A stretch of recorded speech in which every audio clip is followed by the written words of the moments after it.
দেখে নেব তোমার মানুষটির বর্তমান পরিস্থিতি, অনুভূতি তোমার জন্য।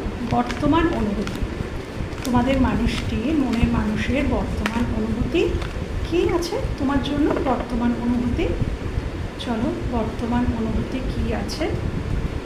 আচ্ছা, 2 অফ সোর্স, অর্থাৎ বর্তমানে কিন্তু খুব কনফিউজড। তোমার মনের মানুষটি বর্তমানে খুবই কনফিউজড। তুমি এবং আর একজন কোনো মানুষ বা কোনো কর্ম, বা সেটা তার পরিবার, বন্ধুবান্ধব যাই হতে পারে, মানে তোমার সাথে অন্য কেউও আছে যাকে নিয়ে তোমাদের দুজনের মধ্যে কিন্তু সেই মানুষটি ভীষণভাবে জাগলিং করছে এবং এটাই ভাবছে যে কে আমার জন্য প্রকৃত ঠিক। তার চোখ বাঁধা, সে কিন্তু দেখতে পাচ্ছে না, বুঝতে পারছে না, শুনতেও পাচ্ছে না। এবং এই মানুষটাকে তোমাদের সম্পর্কে হয়তো কিছু বলা হলে সে সেটা বিশ্বাসও করে নিচ্ছে, কিন্তু হয়তো বলা হচ্ছে তোমাদের নামে অন্য কেউ হয়তো তার কানে কোনো কথা দিচ্ছে, এটাও কিন্তু হতে পারে।